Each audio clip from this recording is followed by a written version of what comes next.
It's literally the question everyone debates, isn't it? Which is better, traditional school or homeschool? We see it everywhere, in flashy headlines, buried in those endless social media comment sections, and in those deeply passionate and honestly, sometimes exhausting conversations between parents. But right off the bat, I'm going to disrupt that whole debate. Because as it turns out, asking which is better is entirely the wrong question to ask. Welcome to this explainer. I am so incredibly thrilled you're here with us. Today, we are taking a completely objective, first principles approach to totally dismantle what is usually a highly emotional topic. We aren't going to look at catchy slogans or deep-seated ideologies. Instead, we're going to dig into the underlying mechanics of how humans actually learn and how these different environments are specifically engineered to make that happen. Okay, let's dive into our roadmap real quick. We're going to cover 1, 2 systems, 2 goals. 2, 6 universal learning needs. 3, schooling structure. 4, homeschool control.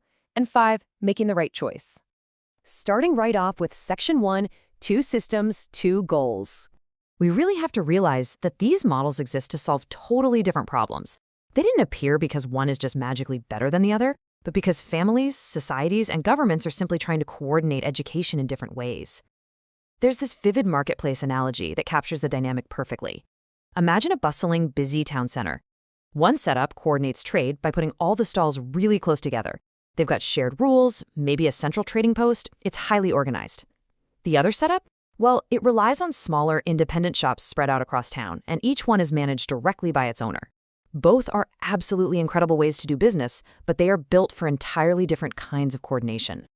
And that beautifully illustrates our central thesis here. Schooling is built from the ground up for scale and standardization. Homeschooling, on the flip side, is built for ultimate flexibility and direct control. Actually, that single foundational contrast, it explains almost all the differences, all the advantages, and all the daily struggles we're going to notice in both of these models. Moving right along to Section 2, 6 universal learning needs. Before we can really compare these systems fairly, we need to know what learning itself actually requires to happen. Because, learning isn't magic. It needs a very specific set of baseline conditions. 2 absolute non-negotiable necessities are attention and time. Think of attention like trying to fill a glass of water. If that glass is cracked or tilted, meaning our learner is distracted or just totally overwhelmed, the information literally just passes right by without settling. And time? Time is similarly tricky. It's exactly like cooking rice. If you pull the pot off the heat way too early, the rice is crunchy and hard. But leave it on too long, and it just turns to absolute mush. Meaningful learning requires protected mental space, and it requires exactly the right amount of processing time. In fact, if we zoom out, there are 6 universal human learning needs. Attention lets the information in. Meaning connects it to what we already know. Practice builds the actual, tangible skill. Feedback corrects our path when we veer off. Safety and motivation keep the whole engine running smoothly. And time allows for real growth. The crazy part is what happens if we drop the ball on any of these. If these conditions are missing, the learner completely misses the point. The facts stay incredibly shallow, mistakes just keep repeating completely unnoticed, or the learner might just entirely shut down. The hard truth is, if these basic human needs aren't met, the rest of your educational system, wherever it is, doesn't matter much at all. All right, let's hit Section 3, schooling, scale, and structure. So how do we actually build environments that fulfill those 6 needs? Well, first we need to completely redefine the word school. A school is not merely a brick building filled with desks. It is a highly complex coordination machine. It uses fixed schedules, common subjects, and standardized assessments to solve a massive, really difficult logistical problem. How on earth do you teach many children efficiently without reinventing the wheel for every single one of them? Schooling, by its very nature, provides predictability. And because of that specific design, it naturally has very distinct strengths and struggles. Schooling is incredibly good at organizing a ton of learners all at once. It maintains a steady, reliable pace, and it exposes kids to a really diverse peer group. But, as you might guess, coordinating a giant crowd comes with some serious trade-offs. It really struggles when a child needs a different speed. It offers limited individual one-on-one attention per student, and that massive crowd dynamic, well, that can introduce a lot of comparison and social pressure. Scale inherently requires common rules, and those common rules strictly limit how much you can adjust for the individual. Which brings us to Section 4, homeschooling, flexibility, and control. Homeschooling attempts to solve those exact same learning problems, but from the completely opposite direction. Fundamentally, it is a transfer of responsibility.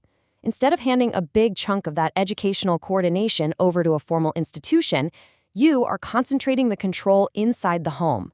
It builds a highly focused custom system with far fewer layers between the learner and the person actually making the decisions.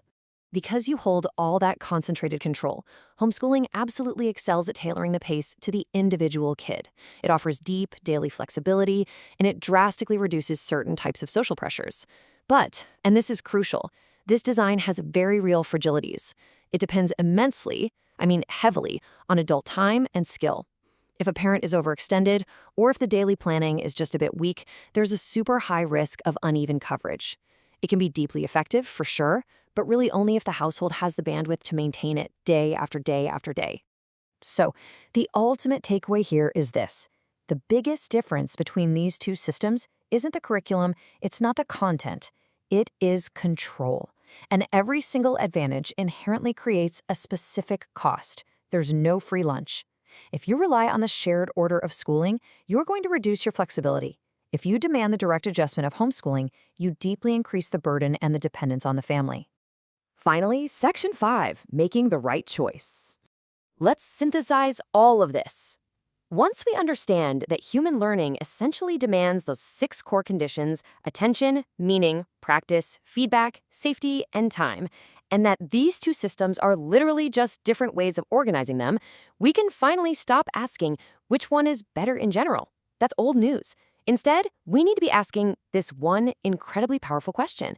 Which system gives this specific learner the right conditions to actually learn? Because at the end of the day, every educational choice is a matter of design, not tradition. Thank you so much for joining me for this explainer. I really hope this helps you look at the whole landscape of learning in a completely new light.